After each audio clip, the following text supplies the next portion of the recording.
welcome back to my channel. Today we're going to be stepping away from the makeup and I'm going to be talking about Prince Harry and Meghan Markle and their decision to step down from being senior royals. This is well outside the norm for my channel's content and it's certainly outside of my comfort zone. However, the story intrigued me, and even more so, the response to this story has intrigued me. I think it raises some really interesting topics, and I would like to tackle at least 3 of them in today's video. So if you have no idea what it is that I'm talking about, Meghan Markle and Prince Harry announced on their Instagram account today that they will be stepping down from their senior role. What I'm going to do is pop it onto the screen here, and I'll read it in case you are just sort of listening to this in the background. The statement says, "After many months of reflection and internal discussions, we have chosen to make a transition this year in starting to carve out a progressive new role within this institution. We intend to step back as senior members of the royal family and work to become financially independent, while continuing to fully support Her Majesty the Queen. It is with your encouragement, particularly over the last few years, that we feel prepared to make this adjustment. We now plan to balance our time between the United Kingdom and North America, continuing to honor our duty to the Queen, the Commonwealth, and our patronages. This geographic balance will enable us to raise our son with an appreciation for the royal tradition into which he was born, while also providing our family with the space to focus on the next chapter, including the launch of our new charitable entity.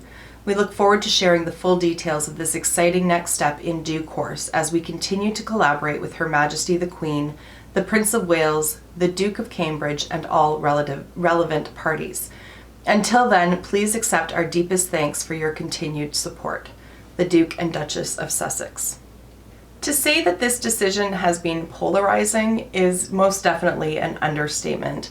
The response has been varied across the board. You have people that are congratulating them for making this decision and for putting their family first, and on the other hand, you have people who are accusing Meghan Markle of being manipulative, of alienating Prince Harry from his family, and of destroying the royal family.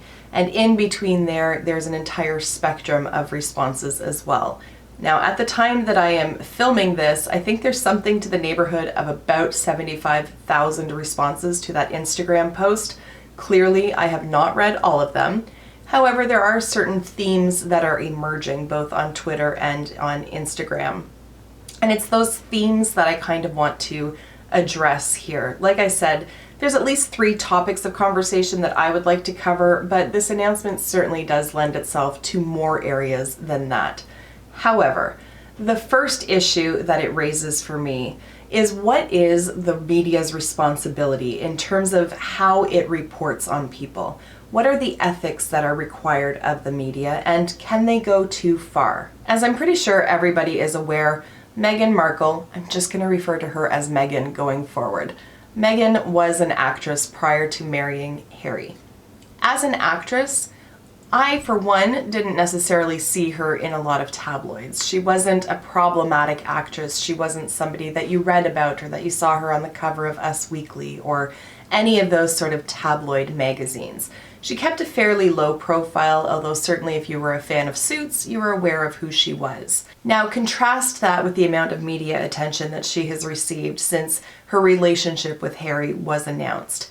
It has been constant. It has been non-stop. And for the most part, it's been vitriolic. She has endured non-stop criticism from the media. In October of 2019, it was announced that Meghan would be suing a British tabloid by the name of Mail on Sunday. Now, I am not British and I am not familiar with their tabloids and magazines and newspapers. I'm not sure what size of a publication this is, but suffice it to say that they are big enough to draw the ire of Meghan Markle and Prince Harry. Now, the specific torts that they are accused of are copyright infringement and misuse of private information.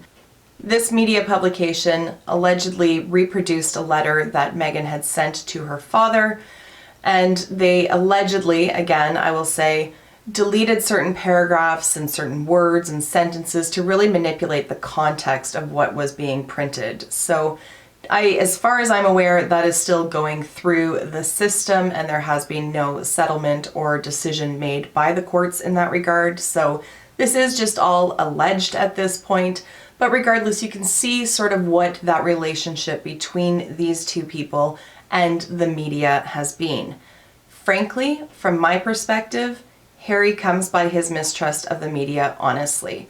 In fact, in a previous statement, he has said that his deepest fear is history repeating itself. Of course, we're all aware that Princess Diana was Harry's mother, and she died while literally being pursued by the media.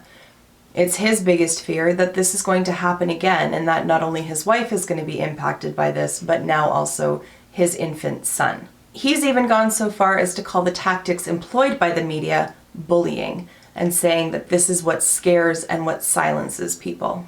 For her part, Meghan has said that the unrelenting scrutiny she's faced, both from the public and from the media, which, side note, begs the question, how much of public opinion is driven by the media representation? Just food for thought there. Regardless, she has called that scrutiny overwhelming and hurtful. She said that she's tried to adopt this idea of just maintaining a stiff upper lip, letting it roll off her back and really paying no mind to what's being said about her. However, she likens that to merely surviving in life and not thriving. And she's also stated that burying those emotions and that reaction that she feels to this scrutiny is damaging to her mental health. She's also stated that she's worried about Harry's mental health because he's also facing scrutiny. So the question that I have then is, should the media be held accountable for the way in which they choose to portray people? Should there be limitations on what they can publish? I know that I've said she has sued this particular publication regarding a letter that she wrote, a private letter that she sent to her father in private that has made its way into the pages of this publication. Should there be grounds for that lawsuit? Should she be successful on it? I don't have the answers to that, but I'm just opening this up for a conversation down in the comments because I'd like to hear your thoughts on that. Whether it's in relation to Harry and Meghan or whether it's in relation to anybody else, I would just be curious to hear what your thoughts are regarding the media and whether or not they have any obligations or ethical duties in the way in which they report things. Related to the same topic of media scrutiny and media coverage, there's this pervasive response that I've seen over and over again that Meghan knew what she was getting into. And in fact, I saw one particular tweet that just didn't quite sit right with me. And I'm going to put it up on the screen, and again, I'm going to read it. And it states, Meghan knew exactly what she was marrying into. If she was that fragile, then she should not have entered into this marriage. It's not like Harry surprised her with what life would be like. No one forced her to get married. Now, I take umbrage at this statement, simply because when you boil it all down, what it really is victim blaming.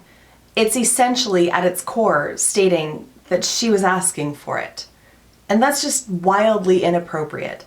It is 2020. We really do need to move past and evolve beyond this idea that women are asking for it. I mean, really, we have had this conversation with respect to sexual assault for years. We need to move past it. And to say that she knew what she was getting into and therefore all of this media scrutiny that she is receiving is completely fine is completely wrong, in my opinion. Shitty behavior is still shitty behavior regardless of who is on the receiving end of it and regardless of their status in society. Yes, she may have married into the royal family. Yes, she may be an actress, and yes, she may be wealthy. But does she deserve, or does that excuse the behavior that is being directed towards her? In my opinion, no.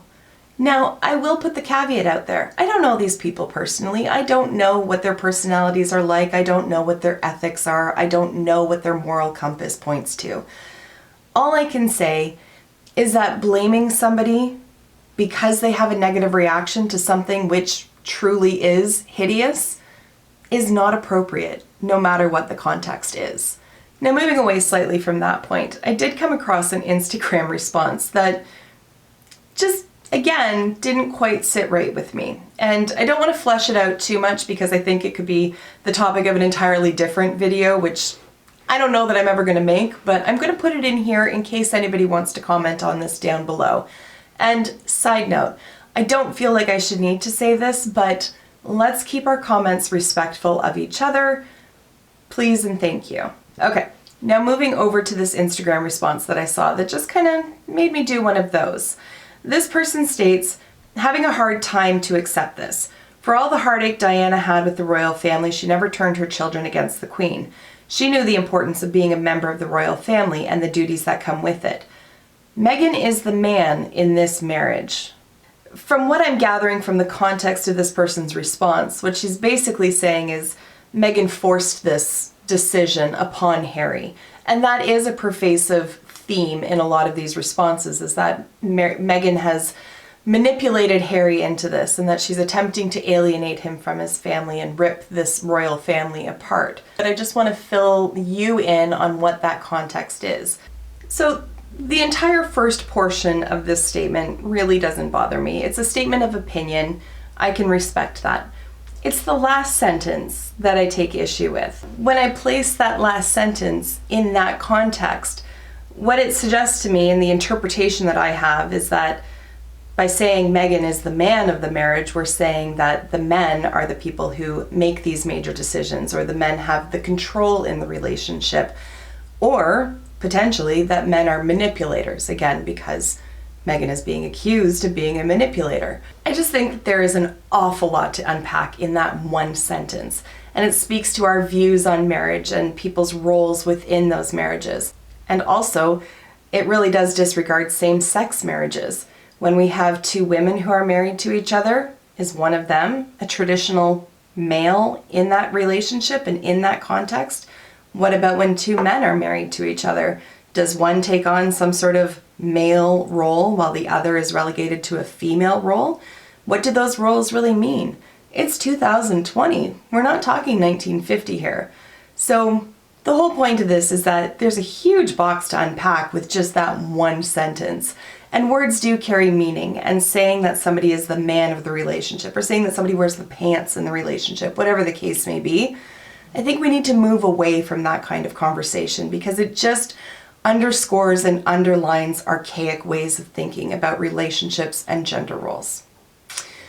All right, moving on to the last topic. Basically, what I wanted to point out is, regardless of what the motivations were between these people in making the decision that they did and in announcing it in the way that they did, it really does shine a spotlight on the importance of setting boundaries for yourself, for the sake of your family and for the sake of your own mental health. And for that, I applaud them. Setting boundaries is a hugely important act of self-care, and it's not something that's often easy to do. I tonight was just watching Hayley Evans' video regarding her plan for 2020. And in that video, she talked about next Christmas and how this past Christmas, she had something like 13 events to go to. And it just created all this stress and made her feel too thinly stretched over the holiday season. And her plan for Christmas 2020 is potentially just to go away and escape all of that. That is a way of setting a boundary. That is a way of putting your own mental health first above the expectations and demands of other people. And in her video, she says a very quick, "Sorry, Mom," which I totally relate to. It is so difficult to disappoint our family members or to make decisions that don't necessarily align with what it is they think we should do or what they want us to do.